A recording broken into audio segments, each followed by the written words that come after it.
on Facebook Live. Hi, everybody on Facebook Live. We're here. We're going to be talking at the Natural Health Improvement Center of Columbia, Maryland. I'm Dr. Lisa Gordon, and we have got two lovely patients here who are going to be learning about stress and mindfulness. So today we're sort of going off the beaten path in a little bit. Usually we talk about things like digestion and hormones and more physical sorts of things. And what we're going to be talking about is ways to manage stress. Stress is not something that we can affect outside. We can't affect what happens outside of us, usually. The weather, somebody else's mood, what happens in the economy, whether our heat works, whatever it is, whether we have to shovel, whether our child has an exam and is all stressed out. We can't really do that much about those things. But what we can do is affect how we respond to those things. And if we respond in a way that is reactive, what I like to call reactive, in other words, someone might come down the stairs at home or in the office or wherever you are, let's say down the stairs at home, and that person might not have gotten a good night's sleep, or that person might have something on his or her mind, and that person might bark at you. Well, you have the choice to take it personally and think, what did I do? And what do you think about me? And start a fight with them. Or you could have a more accurate view of that situation and think, I wonder what's going on with him or her. And then sort of separate yourself from it, let them go on their way, and then maybe come back and ask. You could ask, did I do something that offended you, of course, but not from a defensive way. This is one way to deal with somebody else's issue. You could ask yourself, whose problem is this? Is it my problem, or is it his problem?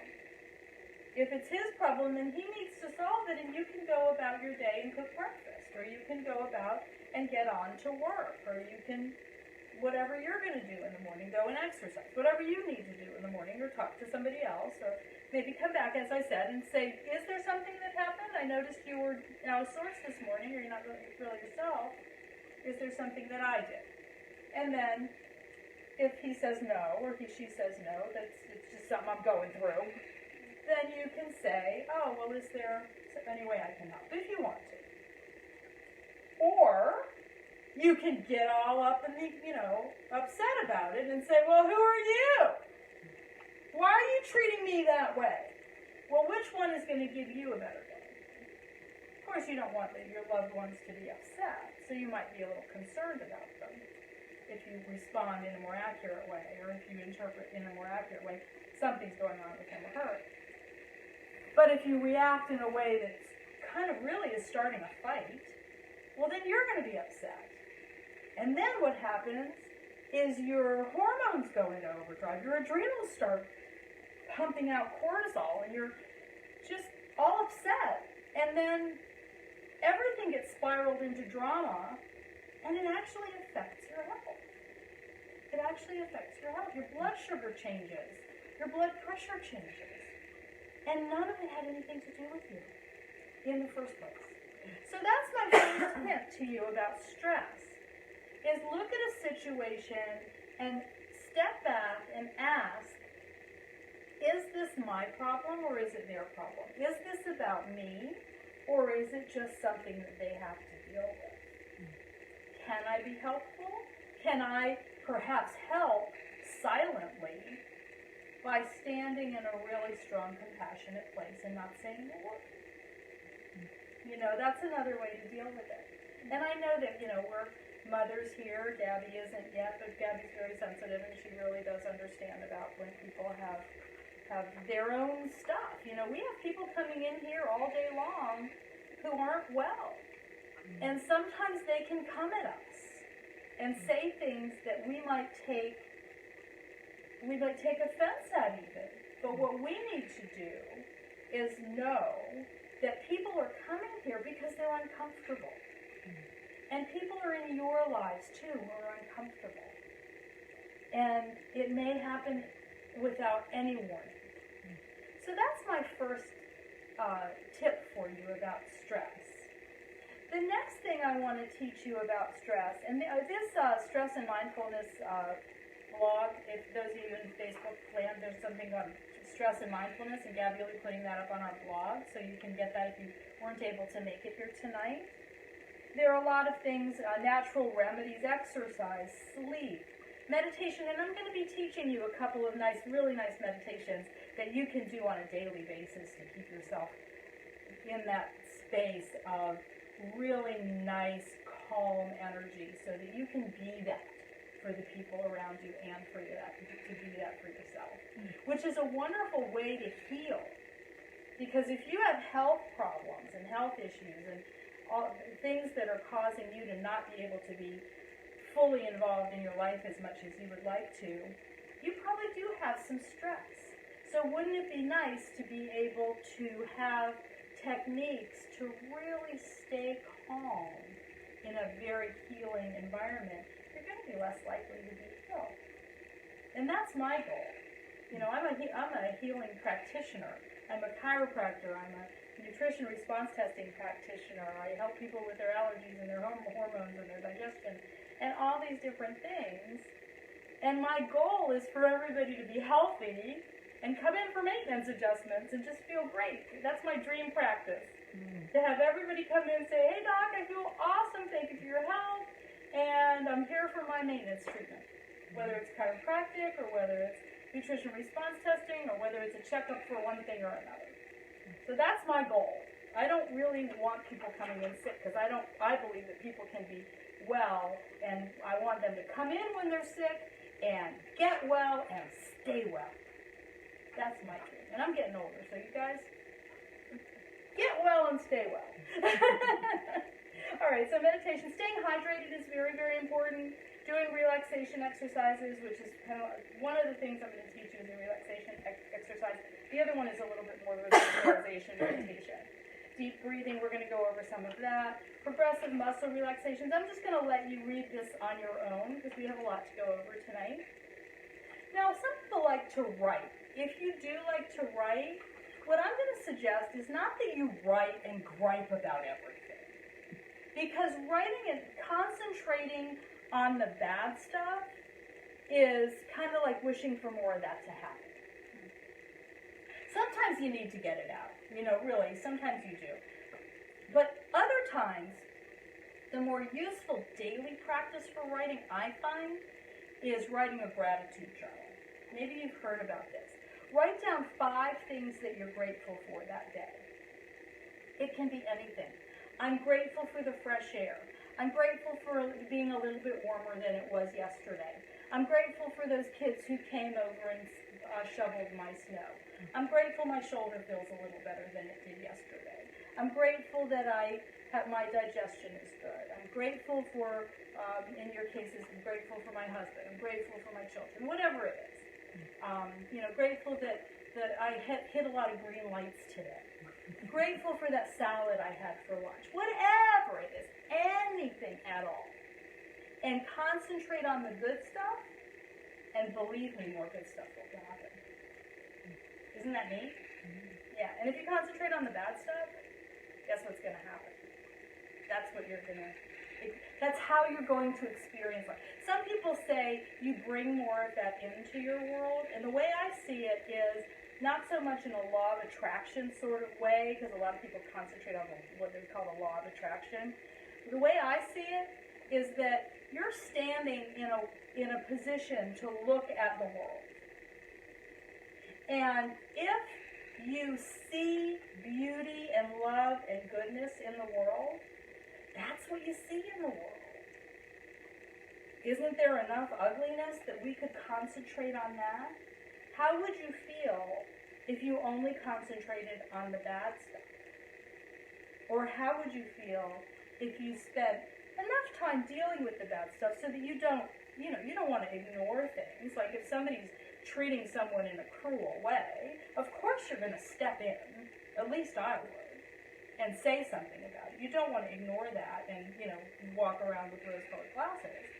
On the other hand, if something like that happens, you handle it if you can, you do something about it.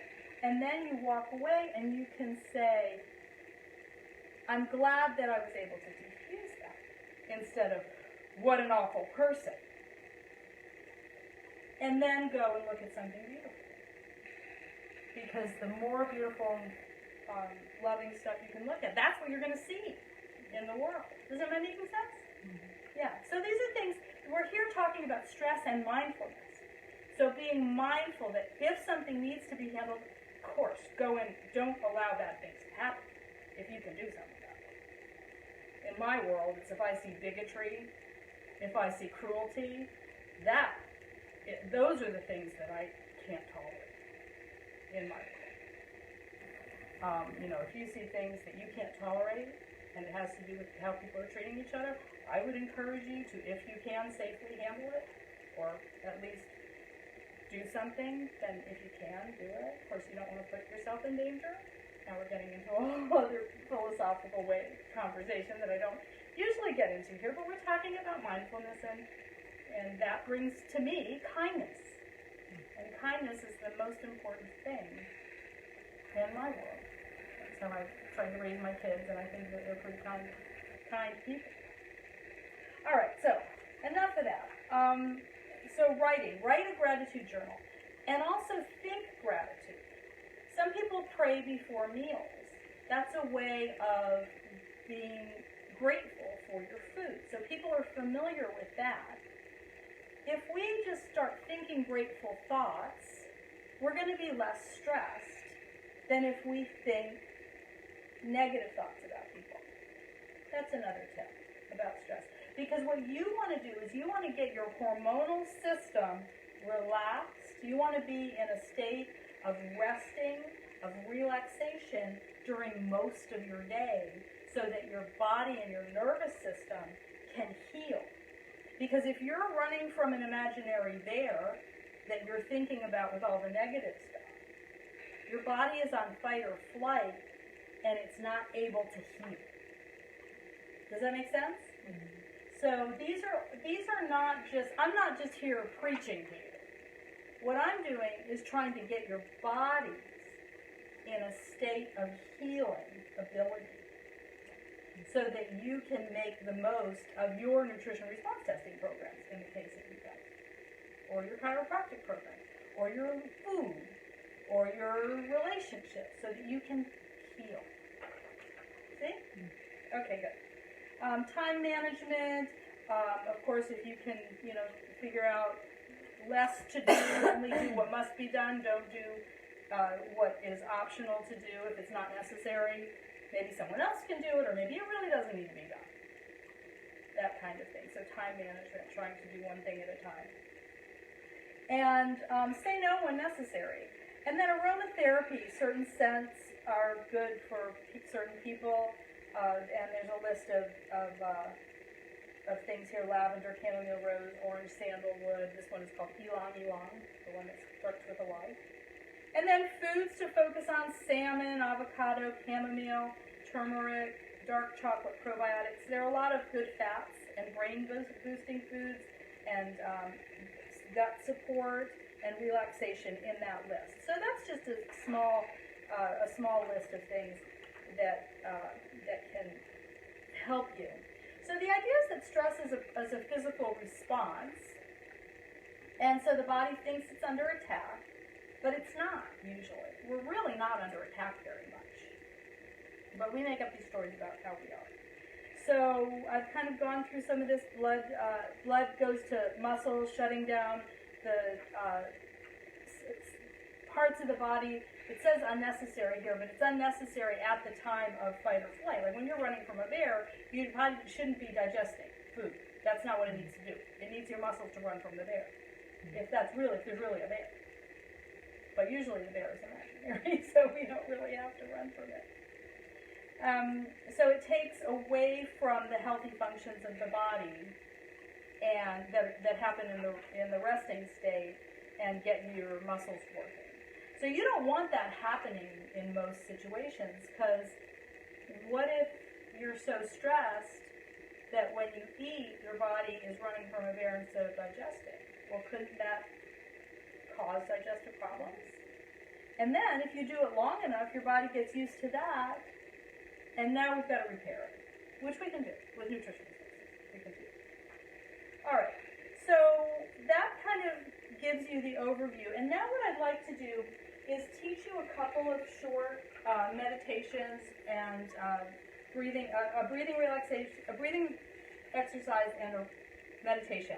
So, and then we're going to go over about nutrition response testing and how we here help people to handle stress. So what I'd like to teach you is how to do a particular breathing exercise. And this is very, very simple. It has to do with counting and breathing. So what you do is you breathe into the count of 4, and you can do this as we're going along. So breathe in 1, 2, 3, 4.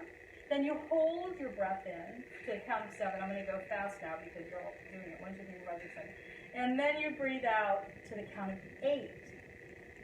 So 1, 2, 3, 4, 5, 6, 7, 8. And then just hold your breath out for a little bit. You can count to 4. And then breathe into 4. Hold for 7. Breathe out very slowly to 8. Hold for 4. And then do it again. And you can do that 10 times. I've heard that they recommended start, if you're new to it, start off by 3 because you're not used to that much breathing. Right. So start with 3 and work up to 10. And then you'll find the right amount that you want to do. This is a nice way to go to sleep at night. I've done this at night to go to sleep. It's a nice way to handle traffic. Both of you ran into traffic getting here tonight. So you can get stressed and you can think, oh no, I know it starts at 6:30 and I have an appointment and I need to go and what are we going to do and I'm going to mess it all up and blah, blah, blah, blah, blah, blah, blah, blah. Or you can, right? I know. Yeah, she's not even trying. And then, or you can go, okay, the traffic is what it is. There's nothing I can do. Maybe I need to pull over and give her a call or at a stoplight, give her a call, let her know I'm going to be running late. Great, thank you.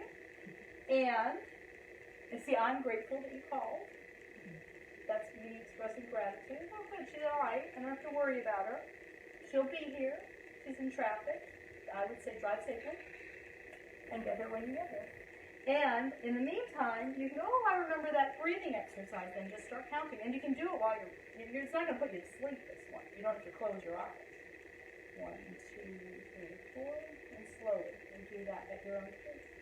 And it'll settle you, and you'll be able to physically feel better. And then you'll get here peacefully instead of with stress. Can I add another tip to that? Focusing on keeping your tongue, the tip of your tongue, on the roof of your mouth, pressed against your front teeth, your top teeth, is a really great way to relax the jaw, and it will just help the whole process move along. Right. You kind of put your tongue in a hammock. Yeah. So it's almost like you're hanging the tip of your tongue against the back of your top teeth. And you don't have to press hard. And then you just feel your tongue in a hammock and your whole jaw will relax. That's a really good thing. I teach a lot for people who have TMJ problems. Good, thank you. All right, now, what I'm going to ask you to do now, and I'm going to do this on Facebook. I'm going to teach you a meditation, so those of you on Facebook can try this as I'm going, and I'm going to teach an abbreviated version of this. When you do this at home, you can spend as much time as you like. So what I'd like you to do is put your feet on the floor if you're comfortable doing that. And this is called a grounding and filling meditation. So the idea here is that if you are empty, anybody's stuff can get in you and you can get reactive, like we were talking about in the beginning. However, if you're full and whole and secure, you can imagine yourself as being more dense and less reactive. Like somebody isn't going to push you over. Somebody isn't going to just go right through you with their mood.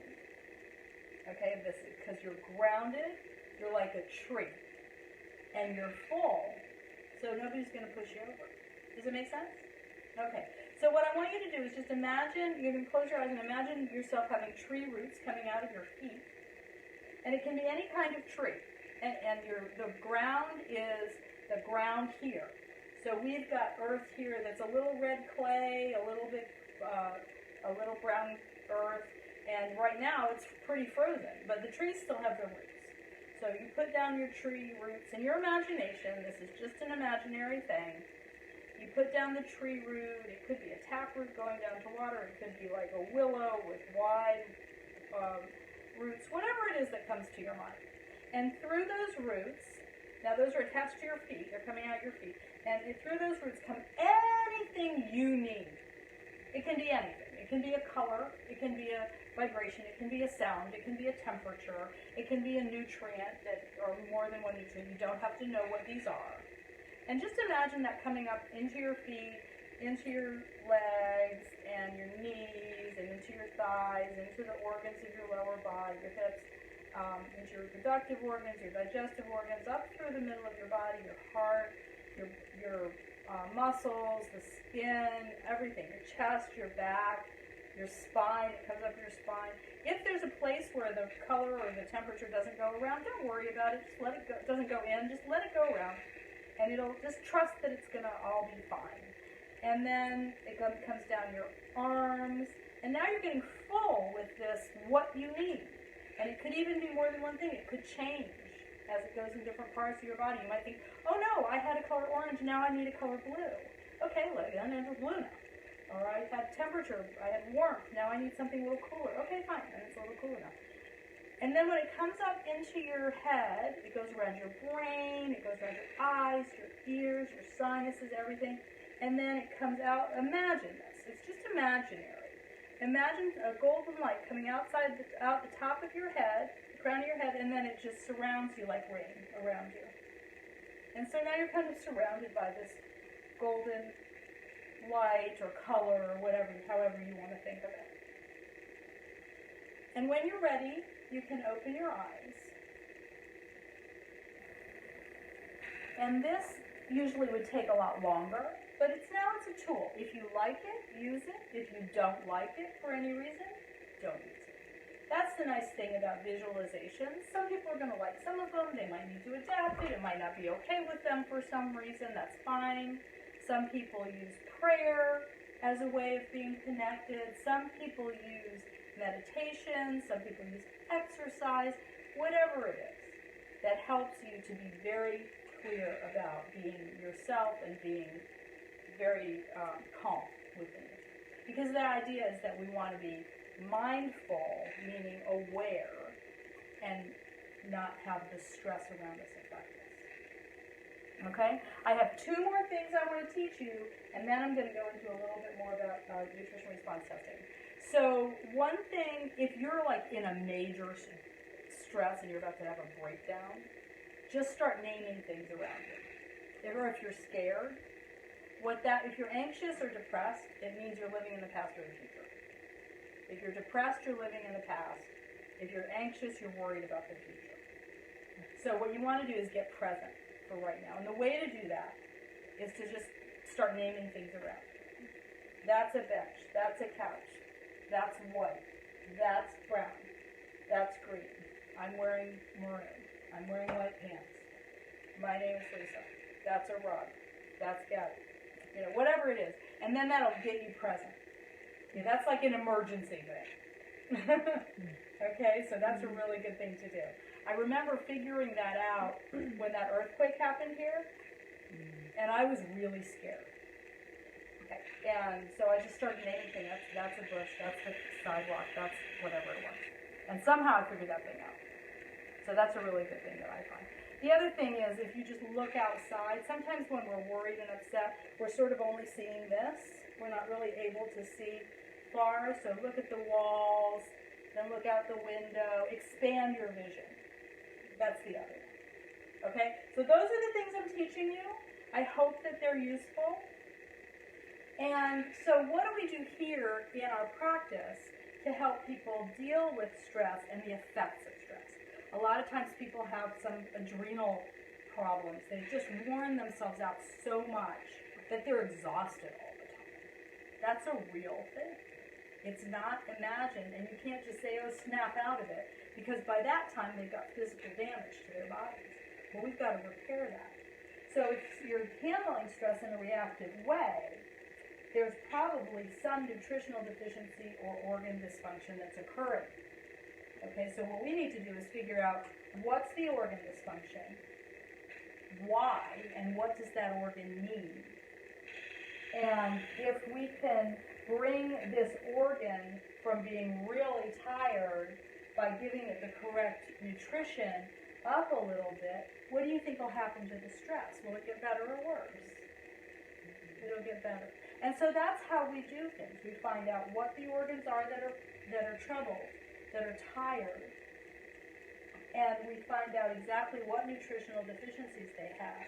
And if there's a nutritional deficiency because maybe the digestion isn't good, well, the organ isn't going to work properly.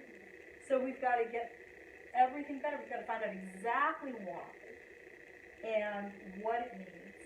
And then the symptom is going to improve. Because the symptom is just a messenger to you. It's just letting you know, if you're kind of going off with stress if you're reactive to stress, you're not as healthy as you could be. Like a really healthy person is going to be able to have stress around and not have them get thrown off and get sick by it. But somebody who doesn't have the correct nutrition or healthy organs, maybe have tired organs or stressed organs, they might be a little bit more jittery.